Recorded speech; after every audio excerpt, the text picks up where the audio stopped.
Swastiastu. Assalamualaikum warahmatullahi wabarakatuh. Salam sejahtera bagi kita semua. Shalom, namo buddhaya, dan salam harmoni. Pada kesempatan kali ini, kami berkesempatan untuk mewawancarai salah satu UMKM yang ada di Singaraja, khususnya di bidang kuliner. Nah, untuk itu, izinkan kami untuk memperkenalkan diri terlebih dahulu. Perkenalkan, nama saya Nikade Suciati dengan akhiran NIM 090 dan rekan saya. Perkenalkan, saya Siti Arefini dengan NIM akhir 030. Nah, baik, untuk itu langsung saja kita menuju ke ownernya. Baik, jadi di sini kami sudah bersama ownernya. Selamat malam, Kak. Mungkin untuk kakaknya bisa perkenalan terlebih dahulu. Oke, perkenalkan, nama aku Amanda. Aku juga mahasiswa Undiksa. Di sini aku jadi pemilik atau owner dari stand Roti Box. Baik, jadi sebelumnya kami perkenalan dulu. Kami dari mahasiswa Undiksa juga. Nama saya Kade Suciati dan rekan saya Dan aku Vivi. jadi kami di sini bertujuan untuk mewawancari kakak untuk memenuhi salah satu tugas dari kuliah kami. Nah, untuk itu kami ingin bertanya nih sama kakak. Nah, kakak sebagai pemilik salah satu dari UMKM yang ada di Singaraja ini, bagaimana sih biasanya kakak ketika ada masalah dengan karyawan, bagaimana sih cara kakak untuk mengatasi masalah tersebut? Mungkin jika ada masalah, pertama-tama aku lihat dulu masalahnya seperti apa. Mungkin atau masalahnya misalkan salah memberikan produk atau pesanannya salah, itu aku bakalan lebih memberitahu sih ke staff akunya, lebih untuk teliti lagi agar pesanannya itu tidak lakukan seperti itu. Contohnya seperti itu. Terus kalau aku lebih dulu mementingkan menganalisis masalah yang ada dulu, baru nanti di sana kelihatan salah dari mungkin entah customernya, entah dari kitanya. Terus kita juga yang namanya minta maaf itu wajib. Kita mengutamakan minta maaf terlebih dahulu juga seperti itu. Kalau mungkin masalah-masalah yang lain sama aja juga caranya menganalisis dulu, dibicarakan dengan baik-baik, bukan dengan emosi. Nah, untuk pertanyaan selanjutnya ini, bagaimana sih biasanya kakak memutuskan hal-hal yang penting untuk usaha kakak, dan apakah ada yang kakak ajak untuk konsultasi mengenai keputusan yang ingin kakak ambil untuk usaha kakak? Untuk keputusan ke depannya itu biasanya aku menganalisis dulu, supaya aku belajar dulu, misalkan belajar dari TikTok atau dari sosmed mana gitu cara mengambil keputusan. Misalkan kalau dalam berbisnis aku mau ngambil keputusan seperti ini, itu resikonya siapa gitu. Jadinya di sana aku dapat mempertimbangkan tuh gimana jadinya aku kalau buat keputusan ini nanti hasilnya gini gitu. Jadinya aku selalu mempertimbangkan terlebih dahulu untuk membuat keputusan gitu aja sih. Baik, kita langsung ke pertanyaan selanjutnya. Jadi siapa sih yang membantu kakak untuk menjalankan usaha, dan bagaimana sistem pembagian tugas dari usaha kakak di sini? Untuk yang membantu di awal membuka usaha itu teman saya sendiri, tapi di situ saya memberikan upah karena upah dari jasa teman saya gitu loh. Jadinya misalkan aku temenannya sama Vivi, jadinya Vivi awal-awal ngebantu aku gitu buka, misalkan nyiapin peralatan gitu, tapi nanti aku bayar Vivi atas jasanya gitu. Tapi untuk di sekarang ini seperti membeli bahan, mengurus yang lain-lain tuh sendiri gitu. Terus selanjutnya itu apakah dari usaha kakak itu terdapat visi dan misi tertentu yang kakak jalankan? Untuk visi misi tentunya ada, cuman bukan yang terlalu transparan banget gitu. Kalau visinya itu visi dan misinya itu tak jadiin satu aja ya. Mungkin mau jadi biar roti bakar yang lebih terkenal lagi di Singaraja, itu yang bukan yang hanya di bagian asin aja gitu. Untuk kedepannya bakalan ada yang lebih varian manis, tapi bukan yang seperti di pasaran-pasaran sekarang gitu. Supaya memiliki value yang lebih bagus, terus peminatnya juga lebih tinggi seperti itu. Baik, mungkin sekian pertanyaan dari saya. Untuk selanjutnya mungkin pertanyaan dari rekan saya. Oke, pertanyaan selanjutnya ini aku mau nanya nih, Kak. Biasanya tuh kakak menentukan berapa banyak barang yang kak harus siapkan tuh gimana sih caranya?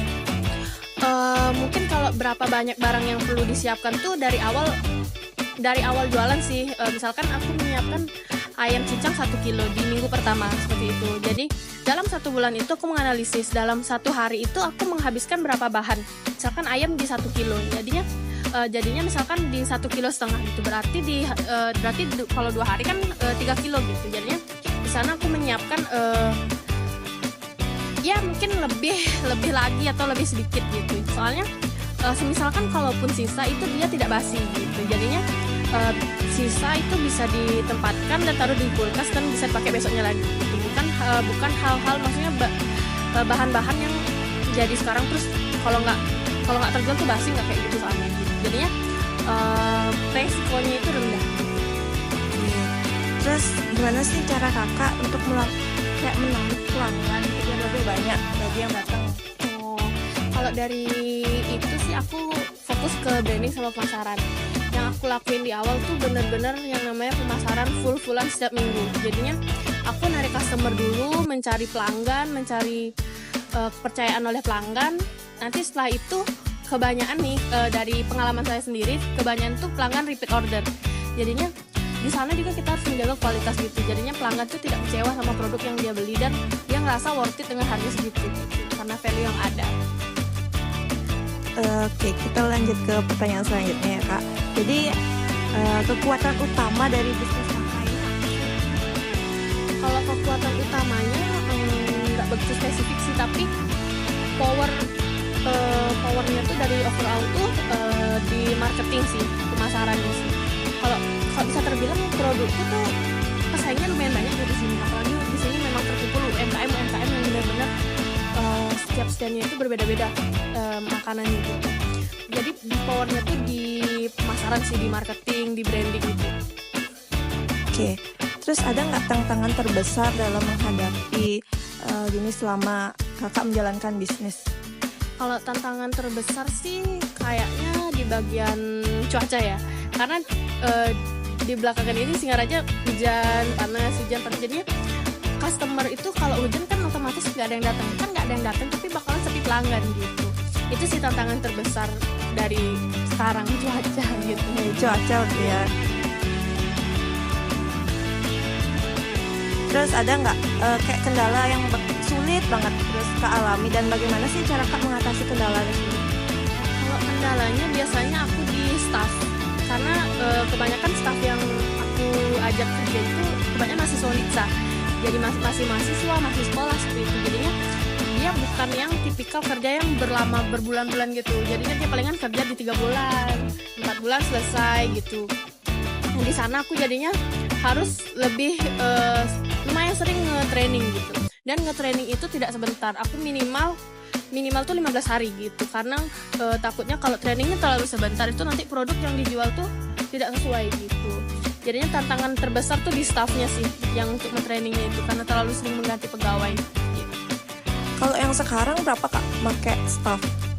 Kalau yang sekarang masih di dua orang. Jadinya di dalam 1 bulan itu mereka kerja 15 hari gitu. 1 hari OD, misalkan 1 hari pengaman gitu. Nah nanti mereka tuh ganti-gantian, terus nanti untuk ngebantunya tuh aku sendiri yang ngebantu di malam hari, di waktu-waktu jam-jam rame gitu. Tanya misalnya udah banyak ketumpuk kan, karena takutnya customernya tuh lama karena kerja sendiri, nanti aku yang bantu kesini gitu. Sementara seperti itu. Untuk aku itu aja sih dari Suci. Ada yang ditanyain lagi? Baik, jadi sedikit pertanyaan lagi dari aku.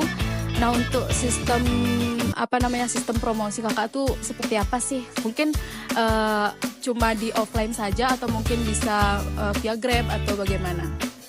Kalau aku promosinya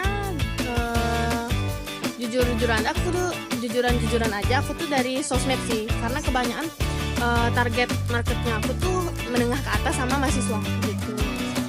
Karena biasanya mahasiswa terus menengah ke atas tuh lebih gampang membuka sosmed gitu. Apalagi di zaman sekarang kan TikTok, Instagram tuh memang benar-benar hype banget gitu. Jadinya aku fokus ke itu, terus nanti aku setiap minggunya tuh wajib promosi di awal-awal. Tapi untuk sekarang di bulan ini masih belum. Tapi soon buat di info Singaraja gitu. Fokusnya ke hal-hal itu sih, karena kebanyakan kan sekarang anak kecil tuh megang sosmed gitu. Gitu. Baik, mungkin cuma sekian wawancara dari kami. Untuk itu sebelumnya kami ucapkan terima kasih kepada kakak karena sudah berkenan untuk kami wawancarai. Namun apabila ada kesalahan kata yang kami sengaja maupun tidak sengaja, kami mohon maaf. Kami ucapkan terima kasih banyak.